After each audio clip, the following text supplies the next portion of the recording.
নমস্কার। আপনারা দেখছেন চ্যানেল এবিসি। আমি বিজয়। আর প্রত্যেক দিনকার মতো আপনাদের সামনে উপস্থিত হয়ে গেছি। আজকে আমি আপনাদের সঙ্গে এখন আলোচনা করব রাশিচক্রের নক্ষত্রপুঞ্জের ১২ নম্বর নক্ষত্র উত্তর ফল্গুনী নক্ষত্র সম্পর্কে। এই নক্ষত্রটি সিংহ রাশির ২৬ ডিগ্রি ৪০ মিনিট থেকে কন্যা রাশির ১০ ডিগ্রি পর্যন্ত কিন্তু বিস্তৃত হয়ে থাকে। তো উত্তর ফাল্গুনী নক্ষত্রটির প্রধান প্রতীক নির্দেশ করে একটি বিশ্রাম সজ্জা বা একটি খাটের পেছনের যে দুটি পায়া বা অপরের শুভ কামনাও কিন্তু নির্দেশ করে থাকে এই নক্ষত্রটি। তাই পূর্ব ফাল্গুনী নক্ষত্রের মতো সজ্জাটি কিন্তু রাতের ঘুমের জন্য নয়, এটি দিনের বেলায় যে আমরা আরাম করে থাকি সেই আরামের জন্য কিন্তু সজ্জাকে বুঝিয়ে থাকি। প্রকৃতপক্ষে এই নক্ষত্র দুটি যেন একজোড়া নক্ষত্র। নাম, প্রতীক এবং বৈশিষ্ট্যের দিক থেকেও এদের মধ্যে কিন্তু যথেষ্ট মিল রয়েছে। পূর্ব ফাল্গুনী সম্পর্কে এর আগের পর্বেই আমি আপনাদের সঙ্গে আলোচনা করেছি। তবে অনেক পার্থক্যও কিন্তু এই নক্ষত্র দুটির মধ্যেই লক্ষ্য করা যায়। পূর্ব ফাল্গুনীর বেলায় প্রতীকটি নির্দেশ করে আরামসজ্জার সামনের দুটি পায়া, আর উত্তর ফাল্গুনীর ক্ষেত্রে পেছনের দুটি পায়া, যা নির্দেশ করে বসন্তকালের শেষ পর্বকে। দেখুন, সাধারণত দ্বিতীয় পর্ব বেশি ক্রিয়াশীল। এখানে আরাম পরিত্যাগ করে জাতক তার নিজের কাজে ফিরে আসার জন্য তাড়াতাড়ি প্রস্তুত হয়ে পড়ে। সুতরাং উত্তর ফাল্গুনী তুলনামূলকভাবে কম আরামপ্রিয়। বিশ্রামের সময় জাতক কথাবার্তায় মনোযোগী বা চিন্তা ভাবনায় মগ্ন থাকে, অথবা কোনো না কোনো কাজে সে ব্যস্ত রয়েছে এমনটি কিন্তু বোঝা যাচ্ছে। অর্থাৎ আরাম উপভোগের মধ্যেও জাতক সৃষ্টিমূলক কর্মে কিন্তু গুরুত্ব দিয়ে থাকে। একটি বিষয় এখানে ভীষণ পরিষ্কার যে উত্তর ফাল্গুনী নক্ষত্রের জাতকদের মধ্যে কিন্তু রবির প্রভাব, সূর্যের প্রভাব ভীষণ রকম বেশি। এরা যে রাশিতে অবস্থান করে সেটাও সূর্যের রাশি, এবং এই নক্ষত্রটির অধিপতি সেটাও কিন্তু সূর্য। সুতরাং উত্তর ফাল্গুনী নক্ষত্রের মানুষদের চারিত্রিক বৈশিষ্ট্য, চিন্তা ভাবনা করবার সময় অবশ্যই সূর্যের প্রভাব, এটা কিন্তু আমাদের মাথায় রাখতে হবে। তাহলে আসুন আমরা আলোচনা করি উত্তর ফাল্গুনী নক্ষত্র সিংহ রাশির মানুষদের জীবনের কয়েকটি বৈশিষ্ট্য সম্পর্কে। দেখুন, উত্তর ফাল্গুনী নক্ষত্র সিংহ রাশির মানুষরা বংশ মর্যাদাকে অত্যন্ত বেশি গুরুত্ব দিয়ে থাকে। বংশের বিষয়গুলোকে, তার বাবা মা, তাদের পিতৃপুরুষকে বিশেষ গুরুত্ব দেয়। নিজের প্রতিষ্ঠা, নিজের মান, নিজের যশ সম্মান এবং তার সঙ্গে সঙ্গে বংশমর্যাদা, পিতৃপুরুষের কৃত গৌরব, সেগুলোকে এরা ভীষণ রকম গুরুত্ব দিয়ে থাকেন। এবং এই যে গুরুত্ব প্রদান, এটার জন্য কিন্তু এরা যে কোনো মাত্রা পর্যন্ত নিজেদেরকে এগিয়ে নিয়ে যেতে সক্ষম হয়ে থাকে। দেখুন, যে কোনো কর্মের সঙ্গে নিজেদেরকে যুক্ত করতে পারেন এই উত্তর ফল্গুনী নক্ষত্রের মানুষরা, যারা বিশেষ করে সিংহ রাশির আওতায় পড়েছেন। কোনোভাবেই নিজের পূর্বপুরুষের গৌরব বা তাদের কৃত মর্যাদা সেটাকে নষ্ট করতে দিতে এরা চান না। সিংহ রাশি উত্তর ফাল্গুনী নক্ষত্রের মানুষদের আরেকটি যেটি বৈশিষ্ট্য, এদের মধ্যে একটা বিরাট বড় ব্যক্তিত্ব কিন্তু লক্ষ্য করা যায়। এরা ক্রোধী, এরা জেদি, কিন্তু তার সঙ্গে সঙ্গে এদের যে ব্যক্তিত্ব, এদের যে অ্যাটিটিউড, সেটা কিন্তু ভীষণ রকম অ্যাট্রাকটিভ, এবং এদেরকে দেখলে পরেই মনে হয় যে এই মানুষটি সেই মানুষটা যার উপর আমি চোখ বন্ধ করে ভরসা করতে পারি। এই মানুষটা সেই মানুষটা যে আমার জীবনের সমস্ত সমস্যা ওভারকাম করতে আমাকে সাহায্য করতে পারে। উত্তর ফাল্গুনী নক্ষত্র সিংহ রাশির মানুষদের মধ্যে দেখা যায় এরা কিন্তু বিপরীত লিঙ্গের মানুষদেরকে ভীষণভাবে আকর্ষণ করতে পারে, এবং বিবাহের মাধ্যমে এরা এদের নাম, যশ, সম্মান এগুলোকে বাড়িয়ে তুলতে সক্ষম হয়ে থাকে। সাধারণত এরা নিজের তুলনায় উচ্চ বংশ ও উচ্চ স্ট্যাটাসে বিয়ে করতে পছন্দ করেন, এবং প্রত্যেকটি সম্পর্কের মাধ্যমে নিজের পারিবারিক যে উন্নতি, নিজের বংশের যে উন্নতি, প্রাতিষ্ঠানিক উন্নতি, এগুলো কিন্তু তৈরি করতে এরা সক্ষম হয়ে থাকেন। এছাড়া উত্তর ফাল্গুনী নক্ষত্র সিংহ রাশির মানুষরা হয়ে থাকেন ভীষণ রকম ট্যালেন্টেড। এরা রেসপন্সিবল। এদের মধ্যে ক্রিয়েটিভিটির মাত্রা কিন্তু অত্যাধিক বেশি, এবং জীবনের প্রত্যেকটা পদক্ষেপে, সেটা কিন্তু কর্মক্ষেত্রে হতে পারে, সেটা নিজের বাড়ির কাজ হতে পারে, সেটা মানুষকে পড়ানো হতে পারে, সেটা মানুষের সঙ্গে কথা বলা হতে পারে, প্রত্যেকটি ক্ষেত্রেই কিন্তু আমরা এদের মধ্যে ক্রিয়েটিভিটি সেটা লক্ষ্য করতে পারি। ক্রিয়েটিভিটি অতিরিক্ত, তার কারণে এদের মধ্যে স্থিতিশীলতার অভাবও কিন্তু সেটা আমরা দেখতে পাই। জীবনে এরা সঠিক রাস্তা খুঁজে পেতে বহু সময় ব্যর্থ করে ফেলে। বিভিন্ন দিকে এদের কোয়ালিটি থাকার কারণে এদের সঠিক কোন দিকে এরা জীবনকে বিকশিত করবে সেটা কিন্তু বুঝে পায় না, আইডেন্টিফাই করতে পারে না। ফলে এই মানুষগুলোর পক্ষে ভীষণ কঠিন হয়ে থাকে তার মাধ্যমে যে জীবনে কোন দিকে এদের সাফল্য আসবে এরা বুঝতে পারে না। উত্তর ফাল্গুনী নক্ষত্র সিংহ রাশির মানুষদের যে মাত্রায় কোয়ালিটি, যে মাত্রায় ট্যালেন্ট, যে পরিমাণ সাপোর্ট এরা পেয়ে থাকেন, সেটাকে কোনোদিনও কোনোভাবেই এরা কিন্তু সেভাবে কাজে লাগাতে পারেন না। ফলে এই মানুষগুলো কিন্তু সবসময় ভাগ্যের একটা দোষও বা ভাগ্যের পরিহাসের একটা দোষও অনেক সময় দিয়ে থাকে। ভাগ্য আমাকে সাপোর্ট করে, এরকম একটা কথাও কিন্তু এদের মুখ থেকে বহু ক্ষেত্রে আমি আমার জ্যোতিষ অভিজ্ঞতায় শুনেছি, এবং এদের কাছ থেকে এই বিষয়টা কিন্তু আমরা বারবার পাই। আমরা আমার মধ্যে অনেক কোয়ালিটি ছিল, এটা এরা কিন্তু বলে থাকে, এবং ইউজ করতে পারিনি সঠিক সময়। এটাও এদের হয়তো সময়টা চলে গেছে।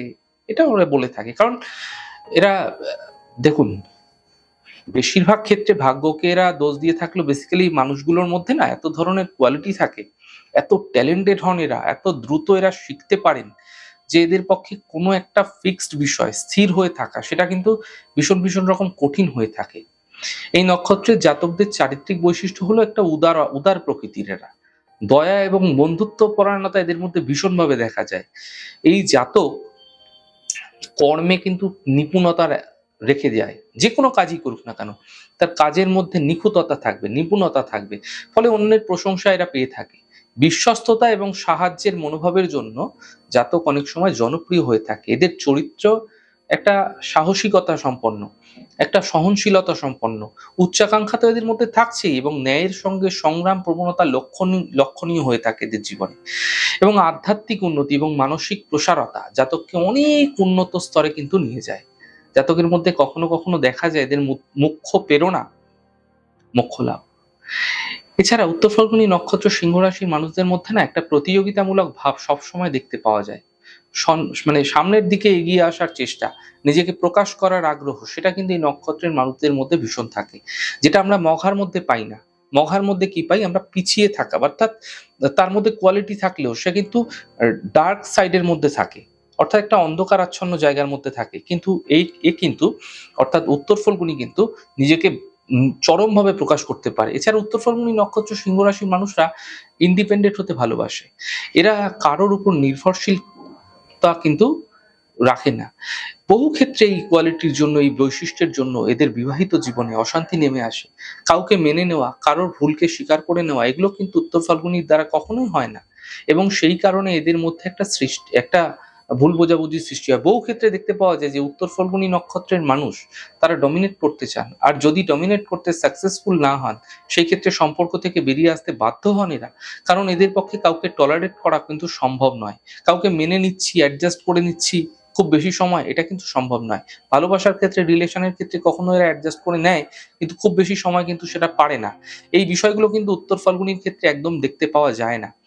এরা লিডার হয়ে জন্মগ্রহণ করে, এদের মধ্যে লিডারশিপ টেন্ডেন্সি থাকে, এদের মধ্যে নেতৃত্বের ভাব, এদের মধ্যে এক নম্বরে থাকার যে গুণ, সেটা সবসময় দেখতে পাওয়া যায়। এবং যখনই এরা এক নম্বরে থাকতে পারেন না, তখন কিন্তু এদের মধ্যে একটা ইরিটেশন হতে থাকে। ফলে এরা কিন্তু নিজেরাই মানসিক দিক থেকে অস্বস্তিতে ভুগতে থাকে। এরা অশান্তির মধ্যে ভুগতে থাকে। এরা ক্রমশ মর্মাহত হতে থাকে। তাই যত দ্রুত সম্ভব এই পরিস্থিতি থেকে বেরিয়ে আসবার জন্য এরা কিন্তু পুরো সিস্টেম থেকে বেরিয়ে আসেন। সিংহ রাশি উত্তর ফাল্গুনী নক্ষত্রের মানুষদের আরেকটি যেটি বিশেষ বৈশিষ্ট্য, সেটা হচ্ছে এদের ওভার কনফিডেন্স। এরা অনেক সময় এত বেশি আত্মবিশ্বাসী হয়ে ওঠে, এদের সমস্ত ক্ষেত্রেই মনে করেন যে বিষয়গুলি অত্যন্ত সহজ হয়ে যাবে, এবং এরা অতিরিক্ত ট্যালেন্টেড হওয়ার কারণে ফিলিংসটা কিন্তু বারবার আসে। এবং এই যে ফিলিংস, তার কারণে কিন্তু এদের মধ্যে কল্পনা প্রবণতা সৃষ্টি হয়, এবং সেটা সিংহ রাশির বৈশিষ্ট্য নয়। কিন্তু সিংহ রাশি উত্তর ফাল্গুনী নক্ষত্রের মানুষদের মধ্যে বেশ খানিকটা কিন্তু এই বিষয়গুলো দেখতে পাওয়া যায়, এবং এরা জীবনের বিভিন্ন ঘটনাকে সহজভাবে কিন্তু কিছু ক্ষেত্রে যদি ভাগ্যের সাপোর্ট এরা পান, সেই ক্ষেত্রে কিন্তু এরা সক্ষম হয়ে থাকেন, এবং এদের প্রত্যেকটা কল্পনার মধ্যে একটা বাস্তব থাকে, একটা রিয়েলিটি লুকিয়ে থাকে। যদিও সেটা এতটাই বড়, এতটাই চিন্তা করেন, সেটা বৃহৎভাবে চিন্তা করেন, আলটিমেটলি বাস্তবায়িত করা রীতিমতো একটু কঠিন হয়ে পড়ে। কিন্তু তা সত্ত্বেও এদের কল্পনা, এদের চিন্তা, এদের ভাবনা, এগুলো কিন্তু টোটালি রিয়েলিস্টিক, এবং এরা ভীষণ মাত্রায় ডাইনামিক হয়ে থাকেন। সিংহ রাশির উত্তর ফাল্গুনী নক্ষত্রের মানুষদের পরবর্তী যে বৈশিষ্ট্য, এদের মধ্যে রাজনৈতিক চিন্তাভাবনা ভীষণ মাত্রায় দেখতে পাওয়া যায়, এবং এরা পলিটিক্সে ইনভলভড হতে ভীষণ পছন্দ করে। পলিটিক্স রিলেটেড আলোচনা করতে পছন্দ করেন। কিন্তু কখনোই এরা কিন্তু পিএনপিসি করতে পছন্দ করে না। এর নামে তার নামে নিন্দে চর্চা এগুলো কিন্তু খুব একটা করে না এরা। এরা স্ট্রেট ফরওয়ার্ড, এরা সামনাসামনি কথা বলতে ভালোবাসে। এরা মনে করে যা হবে সামনাসামনি। যদি আপনার কোনো শত্রু উত্তর ফাল্গুনী নক্ষত্রের মানুষ হয়ে থাকে না, আপনি কিন্তু তার উপর ভরসা রাখতে পারেন। কারণ আপনাকে কখনোই সে পিছন থেকে কিন্তু আক্রমণ করবে না। যা হবে এখনই হবে, যা হবে সামনে হবে, এই নীতিতে কিন্তু উত্তর ফাল্গুনী নক্ষত্রের মানুষেরা বিশ্বাসী হয়ে থাকে। এর ফলে শত্রুরাও কিন্তু এই মানুষগুলোকে সম্মান করে থাকে এবং যেকোনো ক্ষেত্রে যেকোনো জায়গায় এরা কিন্তু একটা সম্মানপ্রাপ্ত হয়ে থাকেন। এদের মধ্যে একটা সামাজিক দায়িত্ব, দায়বদ্ধতা দেখতে পাওয়া যায়। এরা চান যে মানুষ কোনো মানে কোনো মানুষ, যেকোনো মানুষ হতে পারে। সে আমার দ্বারা একটু উন্নত হোক, তার একটু হেল্প হোক, আমার মাধ্যমে কোনো মানুষের ডেভেলপমেন্ট হোক। এদের মধ্যে কর্মসংস্থান সৃষ্টি করার একটা প্রবণতা থাকে এবং সবসময় এরা কিন্তু একটা সোশ্যাল রিফর্ম তৈরি করতে পছন্দ করে। উত্তর ফাল্গুনী নক্ষত্র সিংহ রাশির মানুষদের পরবর্তী ক্ষেত্রে আমরা অনেক বৈশিষ্ট্য তো দেখেছি। আরেকটি দেখব যে প্রেমের ক্ষেত্রে এরা ভীষণ অসফল হয়ে থাকে। এরা ভালোবাসেন, এরা ভালোবাসতে জানেন। এদের ভালোবাসার মধ্যে দায়বদ্ধতা, ডেডিকেশন চরম মাত্রায় থাকে। কিন্তু এদের সিলেকশন এবং টাইমিং এই দুটোতেই এরা গন্ডগোল করে ফেলেন। কখনো নিজেদের ইগোর জন্য প্রেমিকাকে বলবো আমি তোমাকে ভালোবাসি, এটা বলে উঠতে পারে না। কখনো আবার নিজেকে ছোট করবার একটা ভয়, সেটাও এদের মধ্যে কাজ করে। আবার যখন এরা নিজেদের প্রেম প্রকাশ করতে সক্ষম হয়, তখন কিন্তু দেখা যায় ইতিমধ্যে তার মনের মানুষটি অন্যত্র এঙ্গেজ হয়ে বসে আছে।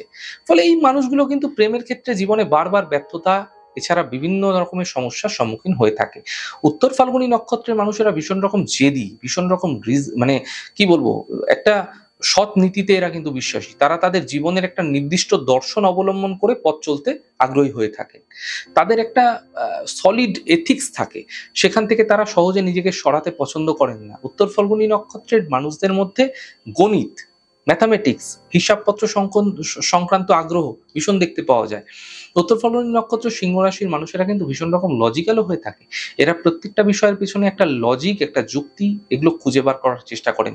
এদের মধ্যে পক্ষপাত খুব একটা দেখতে পাওয়া যায় না। সঠিককে সঠিক, বেঠিককে বেঠিক এরা কিন্তু স্পষ্ট বলতে সক্ষম হয় এবং এই কারণে এদের মধ্যে একটা জাজমেন্টাল একটা অ্যাটিটিউড এটা কিন্তু পাওয়া যায়। বিচারক হিসাবে এই মানুষগুলো কিন্তু ভীষণ রকম সফল হয়ে থাকেন এবং এই মানুষগুলির বাক্যের উগ্রতা, বাক্যের তীব্রতা, তীক্ষ্ণতা তার জন্যই কিন্তু এদের সমস্যার মধ্যেও এরা অনেক সময় পড়ে যায়। জীবনে বারবার অর্থনৈতিক, সামাজিক সমস্যার মধ্যে এরা জর্জরিত হয়ে পড়ে এদের কথাবার্তার কারণে। এই মানুষগুলি নিজেদের প্রতি যতটা দায়বদ্ধ, তার থেকে পারিপার্শ্বিক মানুষদের প্রতি অনেক বেশি দায়বদ্ধতা পালন করেন এবং নিজেকে উন্নত করার পরিবর্তে পারিপার্শ্বিক লোকেদের কিভাবে ডেভেলপমেন্ট হতে পারে সেই নিয়ে কিন্তু মানুষগুলি ভীষণ রকম চিন্তাও করে থাকেন অনেক সময়। যদি কোনো একটা ছোট কাজের দায়িত্ব আপনি এই মানুষটির উপরে অর্পণ করে থাকেন না, সেই ক্ষেত্রে আপনি লক্ষ্য করবেন যে নিজের সুখ দুঃখ শান্তি তার উপার্জন জীবিকা বাদ দিয়ে মানুষটি কিন্তু আপনার এই ছোট বিষয়টা নিয়ে চিন্তা করছে এবং আপনি কিভাবে সাকসেসফুল হবেন তার জন্য কিন্তু লম্বা একটা পরিকল্পনাও কিন্তু তারা মানসিকভাবে করে ফেলেছে। দেখুন, উত্তর ফাল্গুনী নক্ষত্র নিয়ে আরো বহু কিছু বলার রয়েছে। নক্ষত্রের আলোচনা চলতেই থাকবে। আরো আলাদা আলাদা বিষয়গুলিকে আমি আপনাদের সামনে স্পেসিফিক ভাবে তুলে ধরার চেষ্টা করব। আমাদের এই ছোট ছোট আলোচনা উপস্থাপনা যদি আপনাদের ভালো লেগে থাকে, সেক্ষেত্রে লাইক করতে, কমেন্ট করতে, সাবস্ক্রাইব করতে এবং শেয়ার করতে বন্ধুদের সঙ্গে ভুলবেন না। অনেক ভালো থাকুন, সুন্দর থাকুন, সুস্থ থাকুন। আগামী পর্বে দেখা হবে। নমস্কার।